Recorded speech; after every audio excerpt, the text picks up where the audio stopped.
Hello everyone, welcome back to my channel Fan Wangsun and Xian वांग।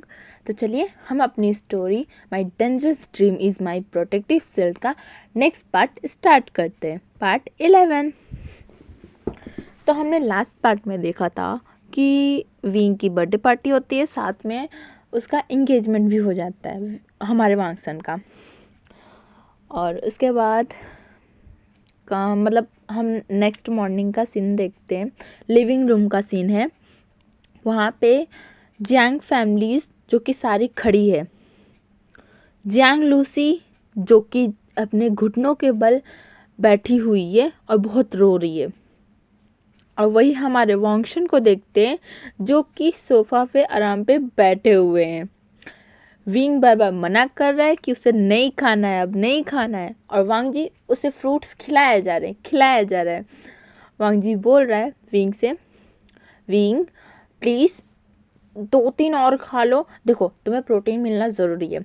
अगर तुम्हें ताकत मिलेगा, तुम्हें प्रोटीन्स मिलेगा, तभी ना तुम आगे जाके सब चीज़ अच्छे से संभाल पाओगे। तो विंग उसको घूर के देखा और बोला, तुम्हारे कहने का मतलब क्या है? मैंने कहा ना अब मैं नहीं खाऊंगा, मेरा पेट बहुत भर गया है। तुम मुझे सुबह से ब्रेकफास्ट में कितना कुछ खिला चुके हो, अब मुझे ये फ्रूट्स भी नहीं खाना। तो वांग जी बोलता है, प्लीज़ विंग थोड़ा सा और खा लो, एक पीस और। तो विंग मुंह टेढ़ा करता है और फिर खा ही लेता है। और इधर जियांग फैमिली का देखते हैं, जो कि मतलब जियांग चैन और जियांग फैमिया और मैडम यू और यानली, ये चारों लोग जियांग लूसी को बहुत ही ज़्यादा गुस्से और डिस्कस्ड नज़रों से उसे देख रहे हैं। और जियांग लूसी रोती जा रही है और इधर जियांग चैन जो कि उसको एक थप्पड़ खींच के मारा और फिर बोला, तुम्हारी हिम्मत कैसे हुई ये सब करने की? तो चलिए गाइस, हम लोग देखते हैं आखिर जियांग लूसी ने क्या किया है जिस कारण उसे थप्पड़ पे थप्पड़ मिलते जा रहे हैं। और वो इस तरीके से घुटनों के बल बैठ के रोती जा रही है। गंगा जमुना यमुना सब चीज़ वो बहाती जा रही है। फ्लैशबैक, पार्टी का सीन है। उस टाइम जब विंग थक कर एक साइड में बैठ गया था। वहाँ पे बैठने के बाद जब विंग बैठ जाता है तो उसे बैठा हुआ देखकर जियांग लूसी जो कि अपने गंदे इरादे हर वक्त दिमाग में रखी रहती है, वो एक जूस का ग्लास लेती है, उसमें एक ड्रग का टिकिया मतलब ड्रग का कैप्सूल उसमें डाल देती है। फिर वो एक वेटर को बोलती है कि जाओ जाकर के उन्हें दे दो। तो वो वेटर उसे लेकर के जाने लगता है। जब वो वेटर लेके जा रहा था और ये सब करते वक्त जान लूसी ये नहीं ध्यान देती है कि उसके ऊपर भी किसी का नज़र है। जिस तरीके से उसका नज़र विंग के ऊपर है, उसी तरीके से उसके ऊपर नज़र भी किसी का है, और वो कोई और नहीं बल्कि लान वांग जी है। और उसको घूर घूर के देख रहा है ये सब करते हुए। इधर जियांग लूसी जो कि देख रही है कि वो वेटर उसके पास लेके जा रहा है जूस, और तभी उसके फ़ोन पे एक फ़ोन आता है और वो फ़ोन कॉल उठाने लगती है। और इस तरफ जो जियांग लूसी है वो कॉल को उठा रही है। उतने देरी में ही वांग जी ने एक वेटर से कहकर उस जूस को ग्लास को चेंज कर दिया, और वो जो जूस का ग्लास था जिसमें ड्रग्स मिला था वो जियांग लूसी के पास लाया गया, और जिसमें जूस नहीं मिला था वो विंग के पास लाया गया। ऑब्वियसली वांग जी बोला है तो क्या कोई वेटर मना कर सकते हैं? बिल्कुल नहीं। इसीलिए वेटर बिना कोई सवाल पूछे वो जूस वापस दूसरा कोई वेटर के हाथों से वो उस जूस को वापस लूसी के पास लाता है, और जो ठीक ठाक मतलब अच्छा जो जूस था, वो साफ जूस था जो, वो विंग के पास ला के रख देता है। और इतनी देरी में जूस का जो अल्टा पल्टी हो रहा था, उतनी देर में जियांग लूसी कॉल को देख रही थी और फिर उसे उठा के फिर वो बात करने लगी। और वो बात करते करते देख रही है कि वो वेटर लेके जा रहा है, जूस विंग के पास रख रहा है और विंग उस जूस को पीना स्टार्ट कर दिया है एक स्माइल के साथ। और तभी जियांग लूसी के पास भी एक वेटर आया उस जूस को लेकर के, और वो भी उस जूस को हाथ में पकड़ ली और उसको पीना स्टार्ट कर दी उस फ़ोन कॉल पे बात करते ही करते। और ये सब चीज़ वांग जी देख रहा था, वो भी गौर से, और उसके फेस पर एक मतलब जंग जीतने वाला स्माइल था कि हाँ मैंने कर दिखाया। फिर उसके बाद जो लूसी रहती है ना, वो विंग को देखती रहती है, मतलब वो घूर घूर के देख रही कि हाँ अब उसे चक्कर आएगा, अब उसका सर दर्द होगा, और बस इसी चीज़ का वेट करी। लेकिन विंग को तो कुछ नहीं हुआ, वो तो अपना खाना खाना लगा। मतलब अब डिनर का टाइम हो रहा था तो इसलिए सब लोग को खाना खिलाया जा रहा था, जितने भी मेंबर्स आए थे उनको खाना खिलाया जा रहा था। तो वो आराम से वांग जी के साथ बैठ के खाना खा रहा था। और इधर लूसी, वो उसे सर दर्द होने लगा, उसे थोड़ा चक्कर भी फील आने लगा। तो वो जियांग चैन को बोलती है कि मैं रूम में जा रही हूँ, नीचे के ही रूम में जा रही हूँ, मुझे मेरा सर दुख रहा है, मुझे चक्कर आ रहा है, तो मैं जा रहा हूँ आराम करने। तो जियांग चैन भी कुछ नहीं बोलता है और वो उसी रूम में जाती है जिस रूम को विंग के लिए चुना गया था। उस रूम में वो अल्फ़ा भी आ रहा था, जिस अल्फ़ा को विंग के लिए उसने चुना था, मतलब उसे बोला था कि उसके साथ ये सब करना है। तो उसी रूम में वो चली गई और वो अल्फ़ा भी उसी रूम में चला गया है। और उसके बाद उस रूम में जो जो चीज़ें हुई वो हम लोग के सोच से भी ऊपर का था। और इधर हमारे वांगशन, वो अपना डिनर कंप्लीट करते हैं। कंप्लीट करने के बाद वो ऊपर जाते हैं, तो विंग अपने रूम में चला जाता है, वांग जी अपने रूम में चला जाता है। विंग अपने रूम में जा कर के अपना ड्रेस चेंज करता है, एक काफ़ी मतलब कामिंग सा एक शावर लेता है। उसके बाद वो बेड पे बैठ जाता है और फिर बोलता है इतना सब कुछ हो गया, लेकिन मैं ये तो बोलना भूल ही गया वांग जी से कि वो मेरे सपनों में कैसे आता है। उफ विंग, तुम्हें भूलने का आदत कब से हो गया? शायद हमेशा ही से था। एनीवेज चलो चलते हैं। ऐसा बोल के विंग अपने रूम से निकलता है और वांग जी के रूम के बाहर आके खड़ा हो जाता है। उसके डोर को नॉक करता है। तो वांग जी उस टाइम पर शावर लेके आया था, तो वो डोर को ओपन करता है, तो वहाँ पे विंग था। और विंग वांग जी को सिर्फ और सिर्फ टावल में देखकर उसकी नज़रें जो है ना वांग जी की बॉडी से हट ही नहीं रही थी। वो घूर घूर कर वांग जी को देख रहा है, पूरा ऊपर से लेके नीचे तक, बस उसको फेस को नहीं देख रहा है, बस उसकी बॉडी को देख रहा है वो कि इसका बॉडी कितना ज़्यादा, बहुत ज़्यादा अच्छा है और कितने अच्छे इसके बॉडी है, कितना ज़्यादा स्ट्रॉन्ग इसका बॉडी है। बस वही देखते जा रहा है। और इधर वांग जी, उसके फेस पे स्माइल आ गया जब उसने देखा कि विंग क्या देख रहा है। फिर वो बोलता है पसंद आया? और विंग, जो कि मतलब अनजाने में ही उसने हाँ में सर हिला दिया और वो अपना हाथ आगे बढ़ा के उसको टच भी कर लिया। और वांग जी के फेस में एक बड़ी सी स्माइल आ गई और फिर बोला बहुत ज़्यादा पसंद आया, क्या तुम्हें चाहिए? तो विंग भी अपने हाँ में सर हिला दिया, लेकिन फिर उसको रियलाइज़ होता है कि वो क्या कर रहा है। फटाफट अपना वो हाथ हटा लेता है और बोलता है क्या बोल रहे हो, चलो अंदर, मुझे तुम्हें खुद से बात, मतलब मुझे तुमसे कुछ बात करना है। बेचारा वो कुछ बोल भी नहीं पा रहा था। फिर उसके बाद वांग जी हंसने लगा ज़ोर ज़ोर से और वो उसको अंदर लेके डोर को बंद कर लेता है। फिर विंग बोलता है फटाफट कपड़े पहनो। फिर वांग जी हाँ में सर हिलाता है और फिर अपने ड्रॉयर से कुछ नाइट ड्रेस निकालता है, वो पहन लेता है। फिर वो बेड पे बैठता है और पूछता है कि क्या हुआ है तुम इस वक्त यहाँ, जबकि तुम्हें सोना चाहिए। तो विंग बोलता है सोऊंगा बाद में, पहले मुझे ये बताओ कि तुम मेरे ड्रीम्स में कैसे आते हो? क्या, कैसे, तुम्हें कैसे पता कि मैं ऐसा ड्रीम्स देखता हूँ?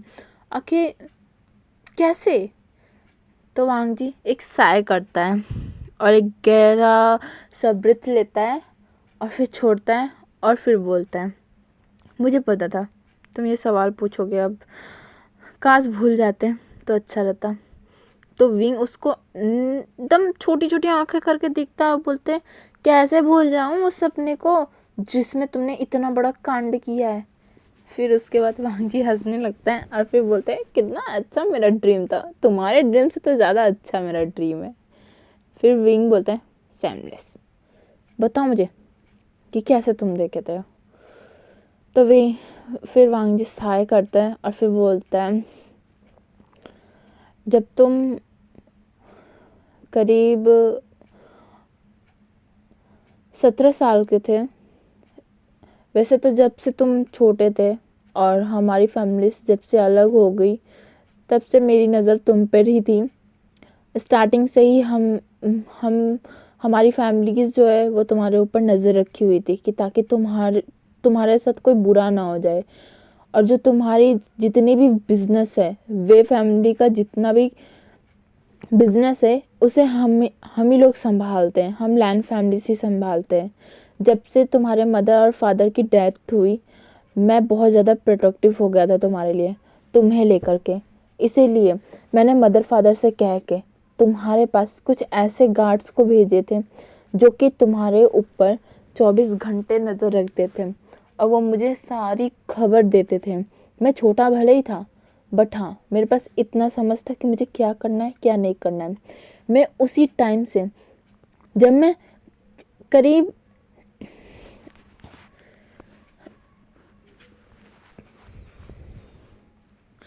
जब तुम 5 से 6 साल के थे तब तुम्हारे मदर फादर का डेथ हुआ था। उस टाइम पे मैं 10 से 11 साल का था और उसी टाइम मैंने यही डिसाइड किया था कि मैं तुम्हारी कंपनी को संभालूंगा, तुम्हारी कंपनी को टेक ओवर मैं करूंगा, क्योंकि तुम उस एज में नहीं थे और मैं भी नहीं था। लेकिन मैंने अपने फैमिली मेम्बर से बोला कि आप उसे लीजिए, लेकिन आप उसे सीईओ के पद पे रह के करिए सब चीज़, लेकिन सारे आइडियाज़ मेरे होंगे। तब से लेके आज तक तुम्हारी कंपनीज को मैं संभालते आ रहा हूँ। जब तक तुम अपने जिम्मेदारी को नहीं उठा लेते, तुम अपने जिम्मेदारी को नहीं समझ लेते, तब तक मैंने इस कंपनी को संभालने का प्रॉमिस किया था खुद से ही और यहाँ तक कि वकील से भी। इसीलिए मैं अभी तक संभालते आया हूँ और ये मेरे फ़र्ज़ था तुम्हारे लिए। तुम मेरे हो तो तुम्हारी हर एक जिम्मेदारी भी मेरी हुई। और इसी तरीके से 17 साल का हो गया था मैं, सॉरी जब तुम 17 साल के हो गए थे तब मुझे एक दिन बहुत ज़्यादा अजीब फील होने लगा था। मैंने तुम्हारे ऊपर हर वक्त नज़र रखा था लेकिन फिर भी मुझे बहुत अजीब फील होता था। तो मैं एक टेंपल में चला गया था जो कि उस किसी पहाड़ी पे स्थित है, किसी दूर पहाड़ी पे एक बहुत ही ज़्यादा खूबसूरत नज़ारे के बीच में वो टेंपल है। उस टेंपल पे मैं चला गया था। तब मैं सिर्फ और सिर्फ 21 या 22 साल का होऊंगा और मुझे इतनी अजीब फीलिंग आ रही थी कि मुझसे रहा ही नहीं गया। और मैं उस टेंपल पे मतलब मैं तो कुछ खुली हवा लेने के लिए गया था, लेकिन मैंने वहाँ पे एक टेंपल देखा तो मैं उस टेंपल के अंदर गया और मैंने खुद को शांत किया। और जब मैं शांत कर रहा था तब मुझे वहाँ पे एक ग्रैंड माँ दिखी थी। वो ग्रैंड माँ मेरे सामने आई थी और उन्होंने बोला था कि तुम यहाँ पे आए हो तो तुम खाली हाथ मत जाना।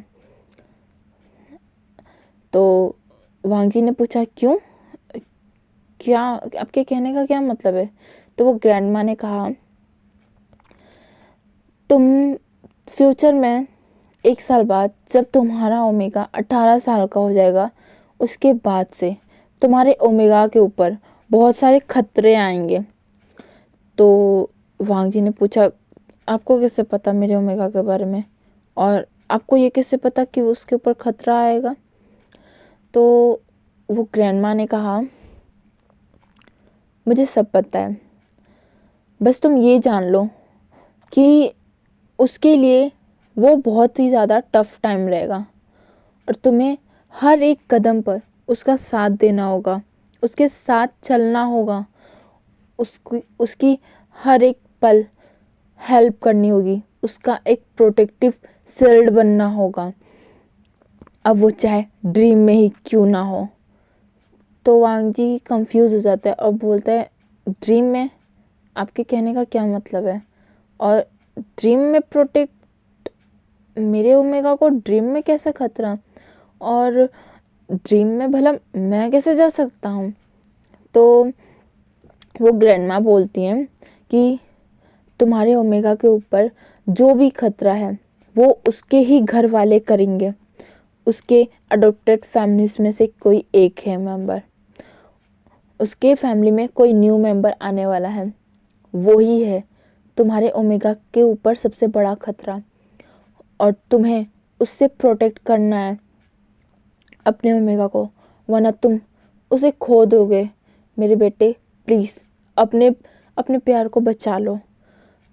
ये बोल के वो उनके मतलब वांग जी के हाथ में एक तालिस्मान देती हैं, कुछ ताबीज़ देती हैं और बोलती हैं ये तुम्हारी हेल्प करेगा उसके ड्रीम में जाने के लिए, और हाँ, उसे प्रोटेक्ट करना हर एक मुसीबत से, चाहे वो रियल लाइफ में हो या फिर ड्रीम्स में, वो तुम्हारा है और तुम्हारा फ़र्ज़ बनता है उसे प्रोटेक्ट करने का, ठीक है? तो वांग जी बोलते हैं, हाँ वो मेरा है, मुझे ये पता है बात, और मैं उसे प्रोटेक्ट करूँगा, मैं अभी तक करता आया हूँ तो आगे भी करूँगा, लेकिन आप ऐसे क्यों बोल रहे हैं कि ड्रीम में प्रोटेक्ट? मैं कुछ समझा नहीं। तो वो ग्रैंडमा बोलती है, सुनो मेरी बात, आजकल की दुनिया में तुम्हें बहुत सारे ऐसे चीज़ें मिलेंगे जो तुम्हारे समझ से बाहर रहेंगे, तुम उस पर विश्वास नहीं कर पाओगे, लेकिन तुम्हें विश्वास करना होगा, ठीक है? और तुम्हें विश्वास करके उस काम को भी पूरा करना होगा।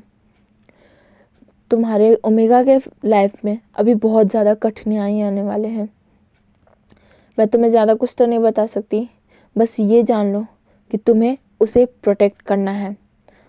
इसके ज़रिए तुम उसके ड्रीम में जा सकते हो। रोज़ रात को इसे तुम अपने पिलो तकिया के नीचे रखना, अपने सर के नीचे रखना और उसके ड्रीम में जाके उसे प्रोटेक्ट करना ताकि वो सेफ रहे। तो वांग जी हाँ में सर हिलाता है। फिर उसके बाद वो ग्रैंड माँ बोलती है, अब तुम जाओ, तुम्हारा काम हो गया यहाँ पे ख़त्म। फिर वांग जी हाँ में सर हिलाता है, फिर वहाँ से जाने लगता है, लेकिन कुछ सोच के वो पीछे मुड़ता है और बोलता है, लेकिन ग्रैंड माँ इसको यूज़ कैसे करे? लेकिन वो किससे पूछे, वहाँ पे तो कोई नहीं था उसका ये बात सुनने के लिए। फिर वांग जी कंफ्यूज हो जाता है कि वो ग्रैंड माँ कहाँ गई, अभी तो यही थी, पता नहीं क्या क्या हो रहा है मेरे साथ। फिर वो ताबीज़ को देखता है और फिर वो चला जाता है। फिर उसके बाद वांग जी उस ताबीज़ को संभाल कर काफ़ी अच्छे से उसे अपने कबर्ड में रख देता है। जैसे ही 18वां जन्मदिन होता है उसके कुछ दिनों बाद, जैसा ग्रैंडमा ने कहा ठीक उसी तरीके से उसके घर में एक न्यू मेंबर आता है, जो कि कोई और नहीं, जियांग लूसी रहती है। जियांग लूसी के आने के बाद वांग जी बोलती है, मतलब सोचता है कि जिस तरीके से वो ग्रैंडमा ने कहा था कि उसके घर में जो न्यू मेंबर आएगी वो विंग के लिए खतरा है, इसका मतलब ये लेडी उसके लिए खतरा है। ओके ठीक है। फिर ऐसा बोल के वो कुछ लोगों को और कुछ मेट्स को उस घर में रख देता है अपना जासूस बनाकर, और वो उस लेडी की पल पल की खबर देती रहती है, मतलब देते रहते थे वांग जी को। और इससे पता चला कि वो लड़की एक नंबर की, मतलब पहले तो ठीक थी, मतलब शादी से पहले तो वो ठीक थी, लेकिन शादी के बाद उसके मन में इतना लालच भर गया कि क्या ही बोलूं। उसे उसके मन में इस घर को लेकर, मतलब वे मैंसन को लेके इतना ज़्यादा लालच भर गया। उसे ये लगता था कि जियांग्स फैमिली इस मैंसन के मालिक बनने चाहिए, ना कि ये ओमेगा। ये तो ओमेगा है, ये तो अपने घर चला जाएगा, मतलब अपने ससुराल चला जाएगा, तो इसे इस घर की क्या ज़रूरत। तो इसे ये घर जैंग फैमिली को दे देना चाहिए। लेकिन जैंग फैमिली है जो कि साफ साफ मना कर दिए हैं कि उसे कुछ भी नहीं चाहिए। उसकी कंपनीज को वो संभाल रहे, उसके साथ रह रहे हैं। उसके पास, मतलब जियांग फैमिलीज के पास एक छत है, खाना है और पहनने के लिए कपड़ा है। इससे ज़्यादा उसे कुछ नहीं चाहिए। तो इसीलिए वो लोग साफ साफ मना कर दिए। इसीलिए वो जो लड़की रहती है लूसी, वो कुछ मतलब कुछ तांत्रिक के मदद से वो विंग के ऊपर काला जादू करती है। ऑब्वियसली वो पूरा घर ही उसका है विंग का। तो वहाँ से वो एक फ़ोटो फ्रेम लेकर, मतलब चोरी करके एक फ़ोटो फ्रेम को वो उस तांत्रिक को दे दी, जिसके कारण से वो तांत्रिक है जो वो विंग के ऊपर काला जादू करता रहता है। इसी के कारण से विंग को इतने ढेर सारे, मतलब इतने ज़्यादा बैड ड्रीम्स आने लगे। और उस बैड ड्रीम्स में विंग, अगर वांगजी विंग को नहीं बचाता तो विंग का मरना तय था, क्योंकि उस बैड ड्रीम्स में विंग को मारा जाता है। रियलिटी में वहाँ पे उसे चोट लगेंगे तो उसे रियल में फील होगा, उसके बॉडी पे रियल चोट लगेंगे। ये तरीका उसके भाभी ने अपनाया था। वांगजी को जब ये बात पता चली थी ना, उसे इतनी गुस्सा आया था कि वो उसी टाइम उसे मार दे, लेकिन उसने मारा नहीं। उसने उस ग्रैंड माँ का जो तावीज़ जो दिया था, उन्होंने जो बोला था बात, उसको चुना था, उस रास्ते को चुना था। उसके बाद से वांगजी विंग के हर एक सपने में उसका एक प्रोटेक्टिव शील्ड बन के उसके साथ रहा और उसको हर एक मुसीबत से बचाया। अभी तक 18 साल की उम्र से लेके अभी तक, मतलब 20 साल की उम्र तक, ये 3 साल में उसने जितने भी ड्रीम्स देखे हैं, उन हर एक ड्रीम्स में वांगजी ने उसे हेल्प किया है, उसे बचाया है। क्योंकि वांगजी की हर एक नज़र विंग के ऊपर रहती थी। यहाँ तक कि विंग के रूम्स में ऐसे जगह पे कैमरास था जहाँ पे वांगजी साफ साफ देख सकता था कि विंग कितना ज़्यादा तड़पता है रात को, उसे कितना ज़्यादा डर लगता है। उसने पहली बार सोचा कि क्या है ये करेगी, तो इसीलिए वो एक दो ड्रीम में नहीं आया था उसके साथ। लेकिन जैसे आगे, मतलब वो देखता रहा कि विंग कैसे कैसे हरकतें करता है, वो खुद को मारता है, उसे चोट लगती है। उसके कारण से वांगजी उस तावीज़ को देखता है और उसे यूज़ करना स्टार्ट कर देता है। उसके बाद से लेके आज तक वांगजी हर रोज़, मतलब हर रात उसके ड्रीम में जाता है, उसे प्रोटेक्ट करता है। जब विंग ये बात को सुनता है ना, तो विंग के आँख से आंसू रुकते ही नहीं, वो गिरते जाते हैं। वो बहुत रोता है, बहुत ज़्यादा रोता है। और वांगजी से बोलता है रोते हुए कि मेरे साथ इतना कुछ हुआ और तुमने मेरी हर एक कदम पे हेल्प की है, तुमने मेरी जान बचाई है हर एक कदम पे, और मैं तुमसे इतना बुरा ट्रीट करता था। I am really sorry Wangji, please मुझे माफ़ कर दो। मुझे नहीं पता था कि मेरी फैमिली में मैं एक न्यू मेंबर को, अपनी एक न्यू फैमिली को नहीं, बल्कि किसी ऐसे लोग को ला रहा हूँ जो कि मुझे ही मारना चाहती है। विंग इतना ज़्यादा रो रहा था, इतना ज़्यादा रो रहा था कि वांगजी के भी आँख से आंसू गिर जाते हैं। फिर वांगजी उसके आँखों से आंसू को साफ करता है और बोलता है, तुम अब नहीं रोगे, प्रॉमिस करो मुझसे, तुम अब नहीं रोगे, बल्कि अब उस मिसेस जियान के रोने का टाइम है। तुम्हें तब सब पता है ना सच, और तो तुम प्लीज़ रो मत। और हाँ, तुम्हें बेडरूम से आते ना, तो एक काम करते हैं, तुम अब से मेरे साथ ही सोना। तो विंग बोलता है बट तुम तो चले जाओगे ना। तो वांग जी बोलता है किसने कहा मैं जा रहा हूँ। तो फिर विंग बोलता है तुम्ही ने तो कहा था अपनी फैमिली से कि जब तक तुम्हारी एंगेजमेंट नहीं हो जाती तुम यहीं रहोगे। तो जो वांग जी रहता है ना एक स्mirk करता है और बोलता है ओ मेरा ओमेगा चाहता है कि मैं रहूं तो फिर मैं क्यों जाऊं भला। मैं तो अब अपने ओमेगा के साथ ही रहूंगा और मैं अपने ओमेगा को प्रोटेक्ट करूंगा पूरी तरीके से, तन मन धन अपना सब कुछ लगा दूंगा अपने ओमेगा को प्रोटेक्ट करने के लिए, माई वाइफी। ये सुन के ना विंग का फेस जो कि अभी तक रो रहा था ना वो पूरा लाल हो जाता है और वो ना वांग जी के मतलब चेस्ट में खुद के फेस को एकदम छुपा लेता है। बोलता है वांग जी तुम ऐसे कैसे बोल सकते हो।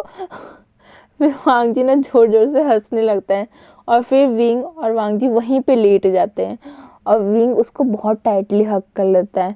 फिर वो विंग पूछता है वैसे मैंने उसको कब से देखा नहीं है जियांग लूसी को, आखिर वो कहाँ है। फिर जो वांग जी रहता है ना वो एक स्माइल करता है, बोलता है वो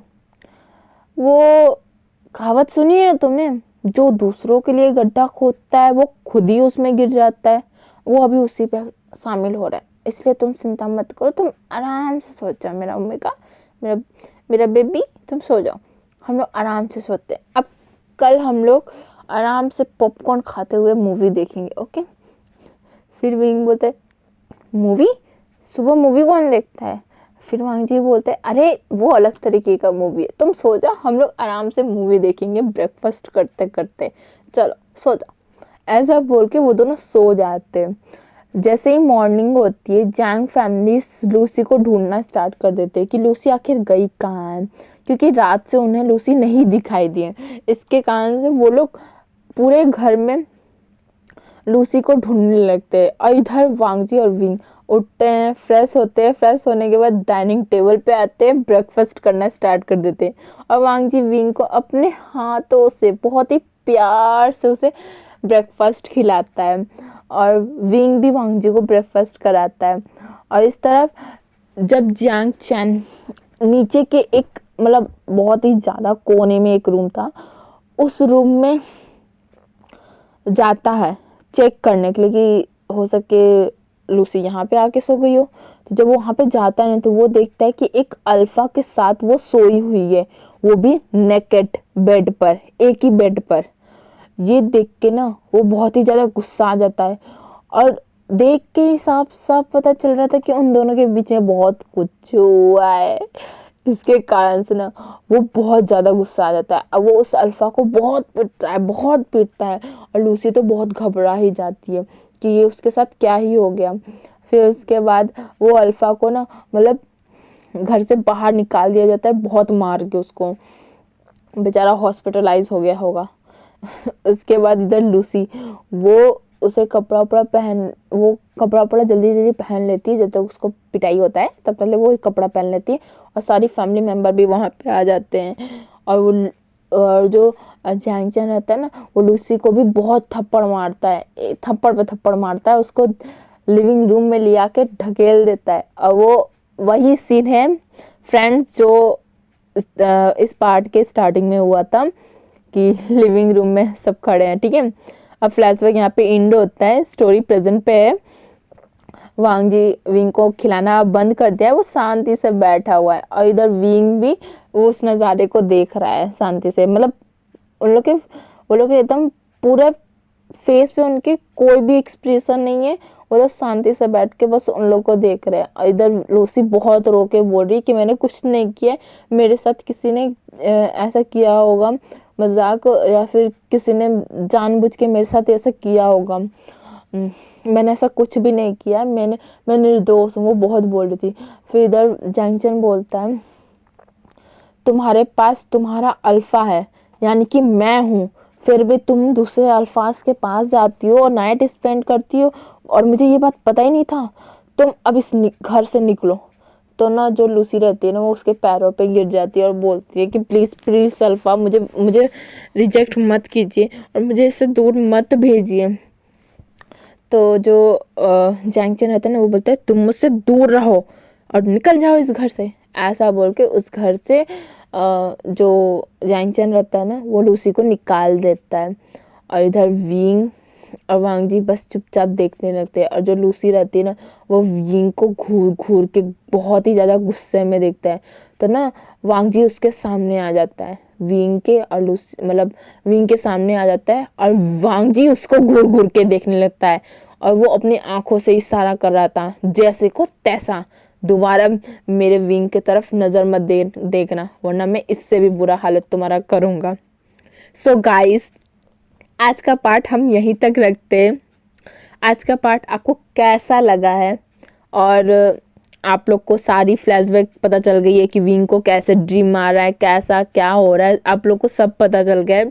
अब हम लोग नेक्स्ट मतलब आगे जानेंगे कि ये ग्रैंड माँ कौन है, क्यों आती हैं, इनकी हेल्प क्यों करती हैं और आगे लूसी क्या करेगी अपना बदला लेने के लिए। अब ये सब हम नेक्स्ट पार्ट में जानेंगे। ओके, अभी तक के लिए इतना ही। हम तब तक के हम कल मिलेंगे। ओके, तब तक के लिए बाय बाय।